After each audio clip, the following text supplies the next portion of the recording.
Olá, eu sou Heitor Antônio da Silva, reitor do Centro Universitário Redentor, Uniredentor, e aqui estou para mais uma apresentação do nosso canal, do nosso programa Epígrafe, que é um projeto para divulgar as nossas coisas, divulgar nossos programas, divulgar informações a respeito de nossos cursos, nos quais entrevistamos aqui pró-reitores, coordenadores, professores, alunos, funcionários, enfim, entrevistamos todos aqueles que são interessantes, que possuem ideias pertinentes ao nosso progresso e que têm alguma coisa a acrescentar.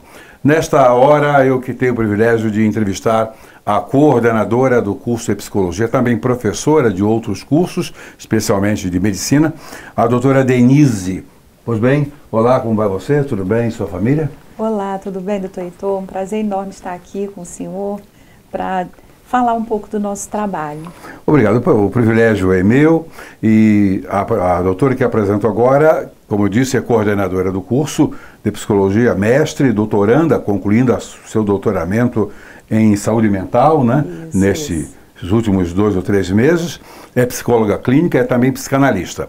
Não são coisas obrigatoriamente juntas. Ela é psicóloga e é também psicanalista, são 2 formações em paralelo, mas altamente pertinentes e muitíssimo importante para quem é psicólogo também fazer a formação em psicanálise, para compreender melhor o ser humano em profundidade a partir, obviamente, do seu autoconhecimento. Bom, a temática que vamos abordar nesta hora é exatamente a importância da formação do psicólogo nessa sociedade contemporânea, para os tempos de hoje. Doutora Denise, como você vê a importância da psicologia em nossa sociedade, até como uma ciência de ligação, né, de ligação entre as demais desta época, que são as mais dinâmicas dessa época?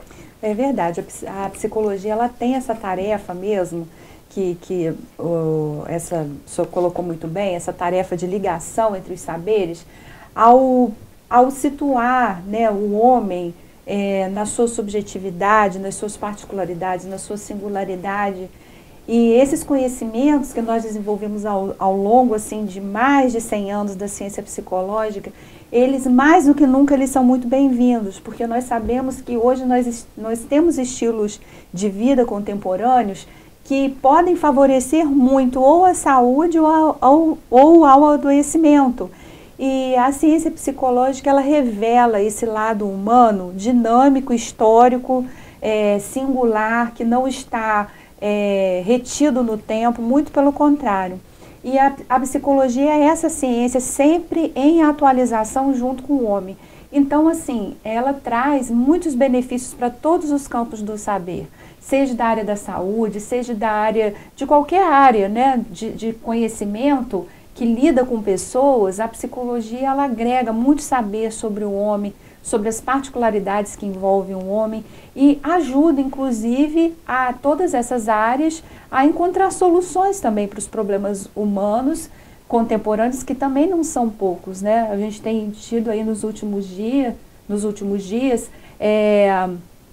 uma ênfase, né, não desnecessária, muito pelo contrário, muito bem-vinda, em relação aos altos índices de violência que se tornam cada vez mais drásticos entre nós. Então, a psicologia, ela pode dar respostas, ela pode buscar respostas para o comportamento do homem em relação a esse problema psicossocial que nós temos, que é a violência. Ela pode, e ela tem feito isso. Correto.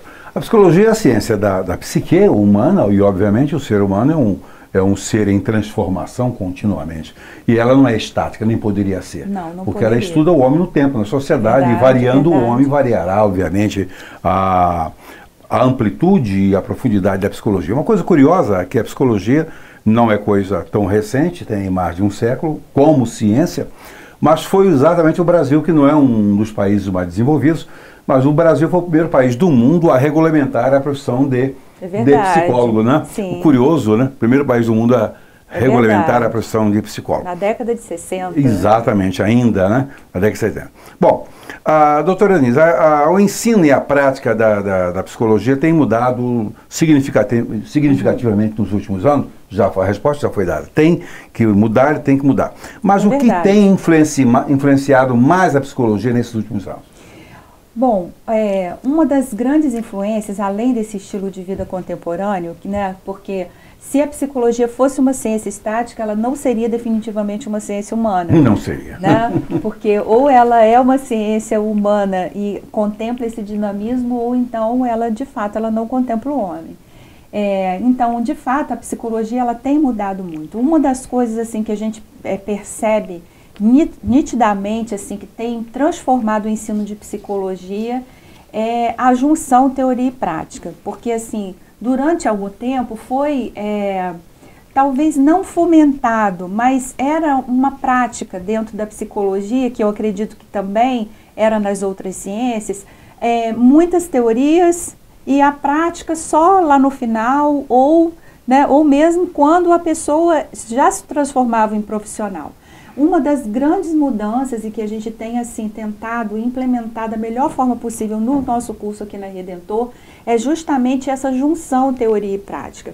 Porque o que a gente percebe? Às vezes o profissional, depois que ele se forma, ele tem uma dificuldade de lidar com o campo e com os problemas que surgem em campo.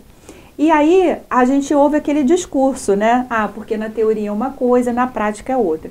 Então, assim, a psicologia tem repensado muito sobre si mesma em relação a isso, porque nós sabemos que como ciência e como profissão, se a teoria ela não condiz com a prática, nós precisamos fazer uma revisão, ou das teorias ou das práticas, porque, digamos assim, que um ciclo saudável em termos de construção do conhecimento seria exatamente isso, que a teoria alimente a prática e a prática a teoria.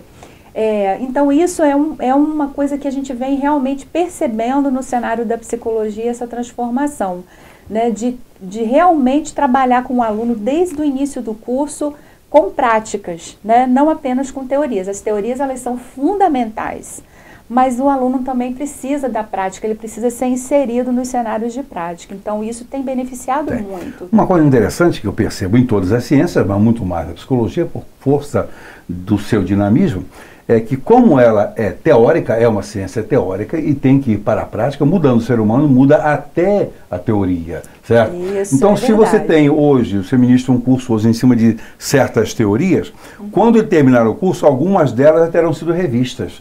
Então, é fundamental que ele já esteja na prática, até porque é na prática que ele vai ver se a coisa funciona, né? É verdade. Não existe como a gente adivinhar, não, assim funciona. Não é matemática, né? 1 e 1 mais 2, não é não. Em psicologia, 1 e 1 pode ser até 5, depende da pessoa com quem você está lidando. Aliás, o menos provável é que seja 2. O menos provável é que seja 2. É verdade. Outra coisa, doutora Denise, você entende que os ingressantes atuais neste curso já estão vindo com uma melhor ideia do que lhes espera no campo da clínica, da teoria e da psicologia? Eles estão vendo cru, estão vindo ainda com aquela ideia vazia do que seja. Já estão vindo melhor, eles já têm uma informaçãozinha aí pré-institucional a respeito? O conhecimento psicológico, ele foi muito disseminado, né? Então, assim, geralmente a gente tem alunos que já conhecem sobre psicologia.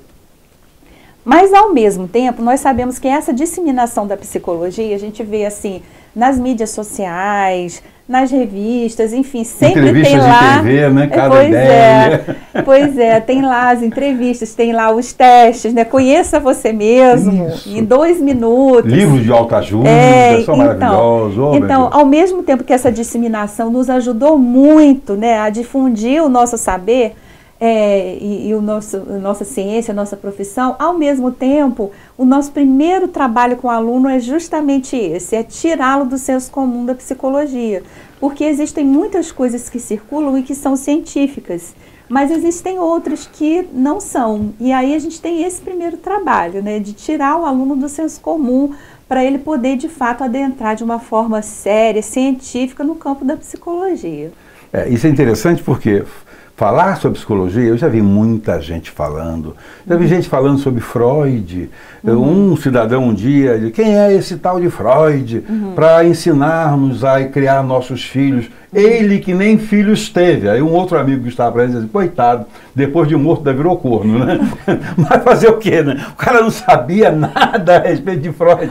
Não foi acusar de Freud, nem tinha tido filho. Coitado. Pois é. A ponderação feita pelo outro meu amigo, é evidente que estava bem certinha. Pois bem, mas eles já estão vindo com uma visão nem sempre propícia, nem sempre acadêmica, porque falar sobre psicologia é fácil. Aliás, é muito fácil falar sobre qualquer coisa sobre o que não se conhece nada, né? Pois é. Quando você começa a estudar e compreender, fica difícil falar sobre aquilo. Mas como você não sabe nada aí, porque qualquer bobagem presta. Eu tenho visto as entrevistas de... Quando, por acaso, acidentalmente me coloco diante da loura na televisão, de vez em quando tem alguns ali que falam coisas maravilhosas, né? Enfim... Mas isso é próprio dessa liberdade que se tem. Mas uma coisa é fazer comunicação, outra coisa é fazer academia, né? É verdade. E aí, as repercussões disso na psicologia, eu falei agora há pouco desses testes assim que aparecem. E veja que a avaliação psicológica, os testes psicológicos, eles não são muito caros. Mas o psicólogo, ele é completamente capacitado. É isso que a gente visa assim, com o nosso curso, capacitar da melhor forma possível um aluno para ele compreender que um teste ele nunca servirá, e um teste ou qualquer outro tipo de trabalho de psicólogo, ele nunca servirá para rotular uma pessoa.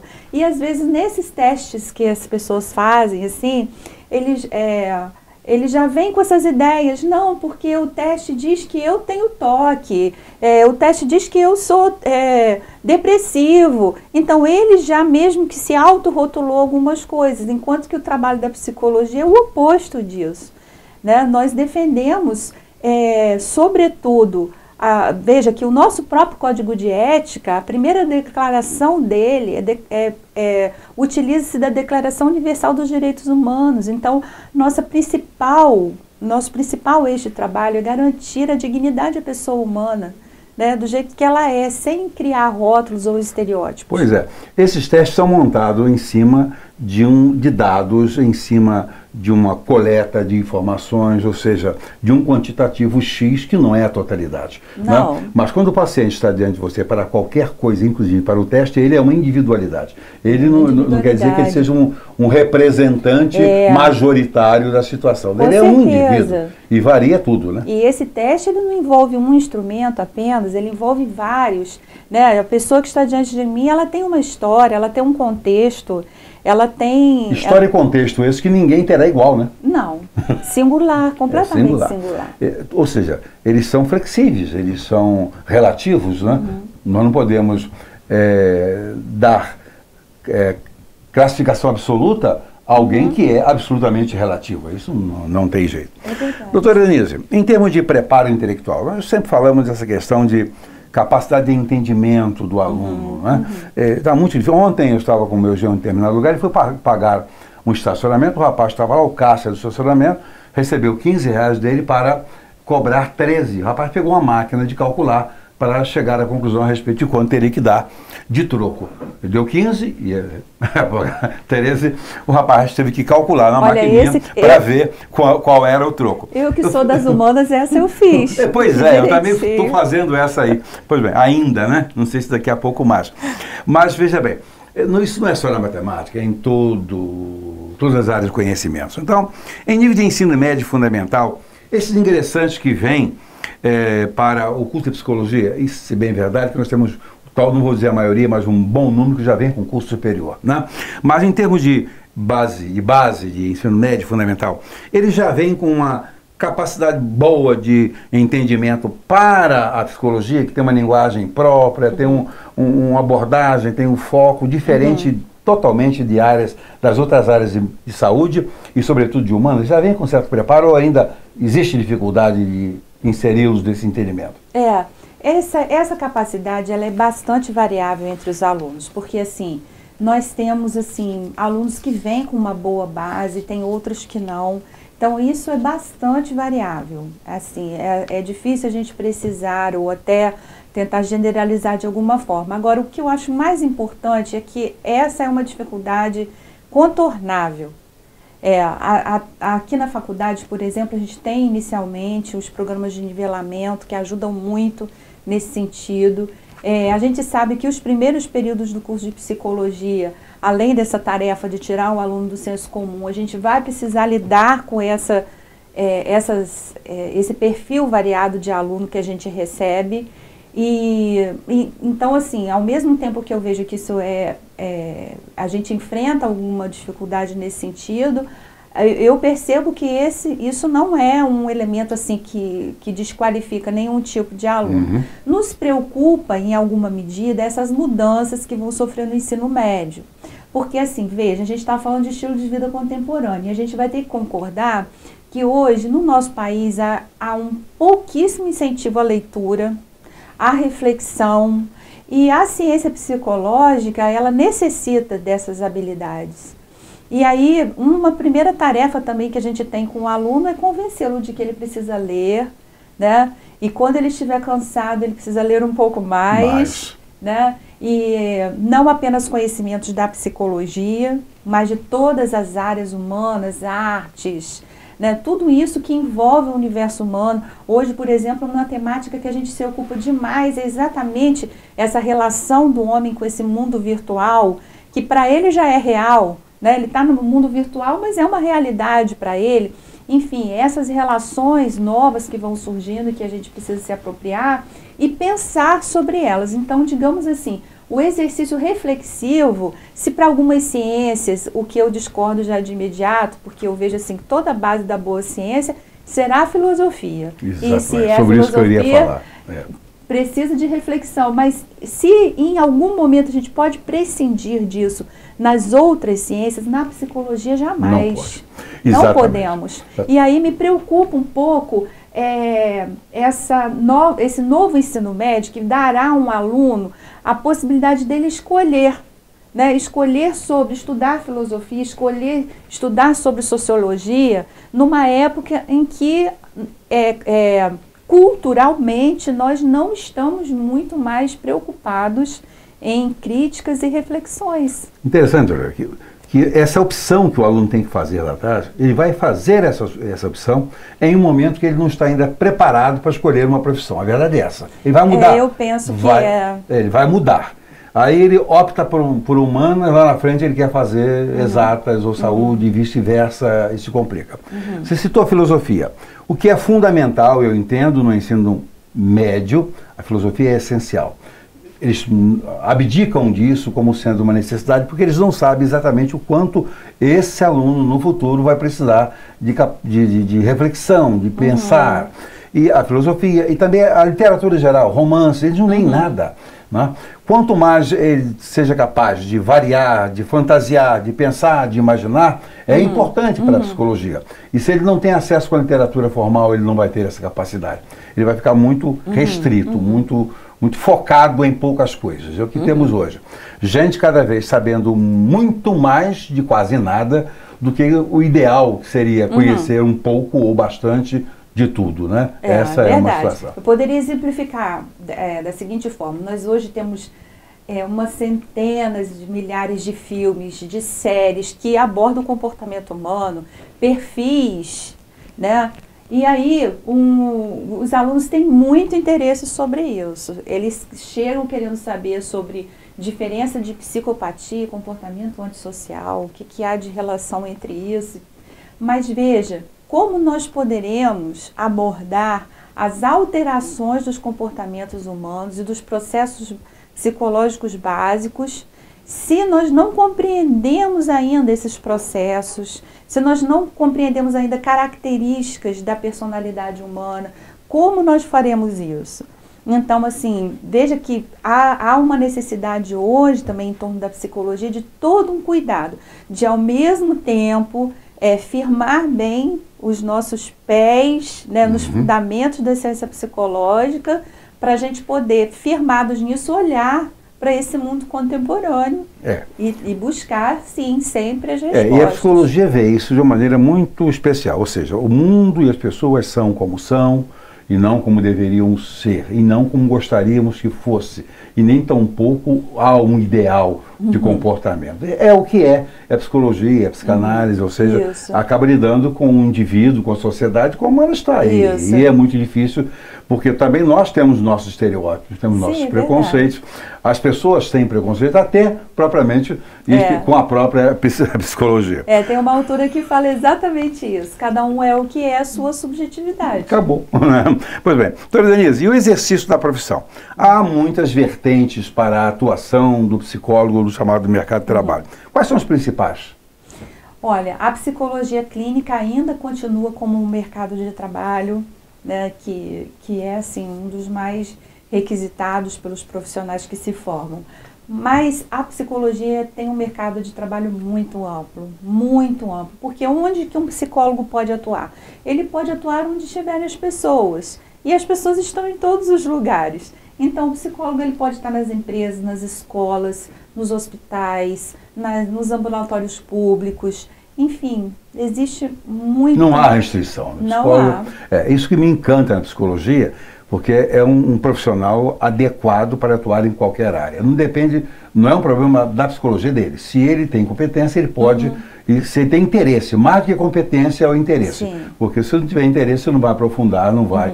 Até porque de curso algum, de formação alguma, a pessoa sai preparada em termos absolutos. É verdade. Sai sempre preparada em termos relativos. E aí a gente tem hoje também esse desafio de demonstrar a pertinência e a seriedade do nosso trabalho, porque assim, um psicólogo inserido num campo e desenvolvendo um trabalho com seriedade, com ética, com responsabilidade, ele pode realmente ser muito favorável ali naquele espaço, à saúde mental daquelas pessoas. E assim, eu vejo que esse é um papel nosso, sabe? A gente tem essa missão assim nesse momento, de demonstrar isso na prática. Pois é, isso aí vem exatamente ao encontro e não como muita gente fala de encontro, né? Vem ao encontro do que eu quero lhe perguntar. Você é a coordenadora do curso de psicologia, mas não atua só na psicologia. Você também dá aula no curso de medicina. Sim. E é exatamente o que você falou. Você dá aula num curso aparentemente oposto. A visão do médico é muito mecanicista, é muito orgânica, é muito laboratório. Está ali. E a coisa é assim mesmo. Mas ele está lidando com o ser humano. E esse ser humano não é só um organismo, ele é sobretudo e primeiramente um psiquismo, uma pessoa. Pois bem, e você dá aula nesse curso, no curso de medicina, e exatamente em disciplinas pertinentes à sua formação. Atua na área da humanização e eu fiquei encantado quando eu vi alunos de medicina tentando andar dentro da faculdade e não conseguia, porque você tinha feito uma intervenção muito seriamente lá naquele primeiro contato com ele. Me explica isso melhor, o que foi, o que é e para que é. Pois é, então, eu estou nessa caminhada aí dando aula para medicina que eu vejo assim que foi um dos maiores presentes profissionais que eu ganhei, que inclusive foi exatamente o que originou minha tese de doutorado, que foi a saúde mental do estudante de medicina. E assim, eu vejo como um grande presente porque assim, a ciência tem muitos paradoxos, né? Tem. E aí a ciência ela avançou e ela trouxe mais anos para nós. E aí a expectativa é que daqui a algum tempo a gente viva até 120 anos. Eu espero. Enfim. Pois é. Então assim, aí ela trouxe grandes coisas para nós, mas ao mesmo tempo a ciência nos ajuda de alguma maneira a esquecer de que somos pessoas. Isso acontece na medicina, mas a gente vê em outros campos. Isso acontece também, por exemplo, no âmbito jurídico. Claro. Né? Parece que as pessoas estão lidando com processos, com leis, e esquecem que tudo isso está dizendo respeito às pessoas ali que estão em conflito entre si ou em conflito com a própria lei. Enfim, e aí parece que esse é um papel importantíssimo da psicologia nesse mundo atual, que é lembrar que, sobretudo, existem relações humanas nesses processos, né? Que ali, entre o médico e o paciente, é um encontro de duas pessoas, né? E assim, aí nessa nossa caminhada, eu tive a grata oportunidade, assim, de lidar com pessoas que estão fazendo isso por aí, o Brasil afora. Numa dessas oportunidades, eu conheci o trabalho de uma professora da USP, a professora Patrícia Tempsky. E ela tem um projeto lá que ela se chama Em Seus Sapatos. Eu fiquei encantada quando eu conheci esse projeto e desde então eu trabalho com esse projeto, que consiste exatamente nisso. em que o estudante ele entre nesse lugar do outro, mas de uma forma literal mesmo. Então, a nossa proposta foi isso, que os alunos eles passassem um tempo simulando algum tipo de deficiência, né? E aí eles tinham ataduras nos olhos, a gente amarrava as pernas, colocava uns pesos assim, para que ele se sentisse como uma pessoa grávida, e a gente fazia isso nos meninos, das meninas, né? E era interessante, porque eles andavam assim, meio robotizados, e eu perguntava, o que que houve? Eu tô grávida. Ué, mas gravidez não é doença, por que que você tá andando assim? Mas é estranho, né? E às vezes assim, então, às vezes quando a gente vê assim, uma mulher grávida, no ônibus, de pé, e você sentado, né? Por que não dar um lugar para ela? E aí, é isso que a gente tem tentado resgatar, essa capacidade de se colocar no lugar do outro, que a gente chama de empatia. E que a gente vê de alguma maneira que, assim, no estilo de vida contemporâneo tem faltado isso, de uma maneira geral. Mas na relação do médico com o paciente, se falta empatia... não pode faltar isso aí, não. Tem alguma coisa que não acontece, né? Eu fiquei entusiasmado, porque eu vi um andando aí de cego, acompanhado, ele estava tendo uma dificuldade danada para andar em linha reta. Não é para fazer uma curva, não. Um deles fez um comentário muito, muito interessante. Ele falou assim, olha, quando eu fiquei ali como cego, eu tive muita dificuldade de confiar no outro. Eu perguntei por quê? Porque o meu colega, ele é o meu colega aqui de sala, mas ele é um estranho para mim. Aí eu imediatamente levei para a relação médico-paciente. Então você compreende como que vai ser difícil um paciente confiar em você, porque você é um estranho para ele. Será sempre um estranho? Né? E são essas ponderações sobre a realidade, né? A nossa realidade entrando um pouco no universo do outro, que a gente precisa de fato resgatar, se a gente quer de fato mais do que cuidar de doenças, né? Cuidar do doente, a gente quer promover a saúde. Né? Esses nossos médicos que saíram da Redentor, que agora não é mais faculdade, já há 2 semanas, centro universitário, serão diferentes. Serão diferentes, talvez nem tanto pelo excesso de conteúdo, ou pela qualidade do conteúdo, mas exatamente pelo como nós fazemos as coisas aqui. Né? Essa é a nossa aposta. Exatamente. Como nós fazemos. Como eles têm que pensar a posição deles.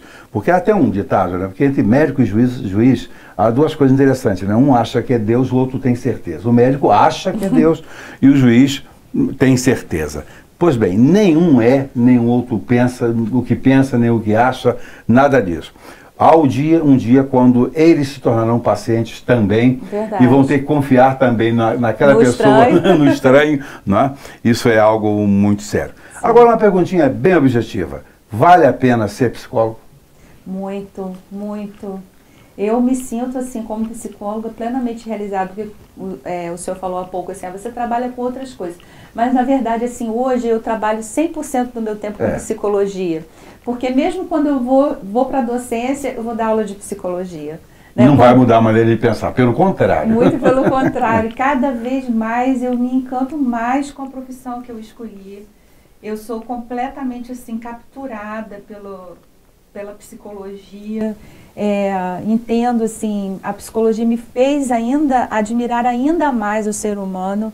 Né? Tem pessoas que me perguntam assim, mas por que essa admiração? Você não viu no noticiário? Olha o que aquele ladrão fez com aquela moça, ele atropelou e ainda, né, interpelou, enfim. Mas ao mesmo tempo que a gente vê essas atrocidades, a gente vê que o ser humano ele é capaz de coisas lindas, né, e que suplantam e superam muito isso. E eu vejo assim que não poderia haver um tempo melhor para a psicologia do que esse, que é de fato apostar incondicionalmente nesse potencial humano. Pois é, nós temos um amigo que estava sendo interpelado alguma vez, determinada vez, Jesus Cristo, e alguém pediu que ele tomasse uma posição a respeito de algo, ele disse, olha, eu a ninguém julgo. Exatamente, quem tinha e tem conhecimento de tudo, em profundidade, sobre todo o mundo, sobre todas as coisas, se dispôs a não julgar. Exatamente por compreender plenamente o ser humano, ele não julgava. Porque ele entendia que o ser humano era capaz de fazer isso ou aquilo por causa disso ou daquilo. Né? Todas as pessoas que estão sendo encontradas hoje cometendo crimes e atrocidades, elas têm uma história de vida. Né? Se for fazer uma análise profunda da relação do que ela faz com a história, observamos que é um produto natural, é um fim consequente daquilo ali. Então, compreender o próximo na sua fraqueza é muito difícil. Compreender na sua fortaleza é muito fácil, né? Mas nós só lidamos com seres humanos fracos, entre eles nós estamos aqui, somos sobreviventes. Doutora Denise, e como é trabalhar no Uni Redentor, no Grupo Redentor? É bom, ruim, dá para falar alguma coisa positivo? Lembre-se que você está diante do reitor da instituição. Pois é, doutor reitor, assim, eu vejo também que junto desses presentes aí profissionais que eu ganhei na minha vida, um deles está aí a possibilidade de vir trabalhar na Redentor, né? Já estou na Redentor aqui há 2 anos e meio, e vejo assim que a gente tem alguns diferenciais que são muito especiais para pessoas que querem fazer um trabalho sério, para pessoas que querem oferecer a melhor formação possível. Eu me sinto muito agradecida assim, de poder fazer parte da Redentor, de viver esse momento em que agora a gente é centro universitário, enfim, com um leque de opções que abrem à nossa frente. Um incentivo que nós temos a todo tipo de atividades com os alunos. Veja que agora, no mês de maio, nós desenvolvemos um mês inteiro de atividades em torno da saúde mental. Nós tivemos todo o apoio institucional para isso. Isso é realmente um diferencial. Às vezes, assim, as instituições de ensino, elas estão muito preocupadas em dar o arroz com feijão, né? Mas esquece que precisa de outros nutrientes. Né? Então, assim, não é só a sala de aula, não é só o quadro branco, o famoso cuspe-giz, não é só isso, tem muitos outros elementos e que eu vejo que a faculdade valoriza muito. Aliás, o centro universitário. A gente leva um tempinho, né? Que são 2 anos preparando o processo, pensando em faculdade, mas 15 anos como faculdade. Tem que perder esse peito, perder essa linguagem, de vez em quando escapa até de mim, que sou orgulhosamente o reitor, olha só, já ia falando de diretor, né, isso um ato falho bem colocado nessa situação, de vez em quando escapa a faculdade. Pois bem, Denise, muito obrigado por ter vindo, nós estamos também muito felizes com o seu trabalho, com a sua competência. Muito obrigada. Desejamos e suplicamos a Deus que você tenha muitos e muitos anos aí, até que eu complete os 120, a que você se referiu no início, você pode ficar por aí sem nenhum problema. Muito obrigado aos queridos ouvintes, estejam sempre atentos a essas nossas entrevistas. Depois, daqui a mais uma semana ou 2, nós teremos também um e-mail específico para você fazer perguntas, ponderações, sugestões. Felicidade, um abraço.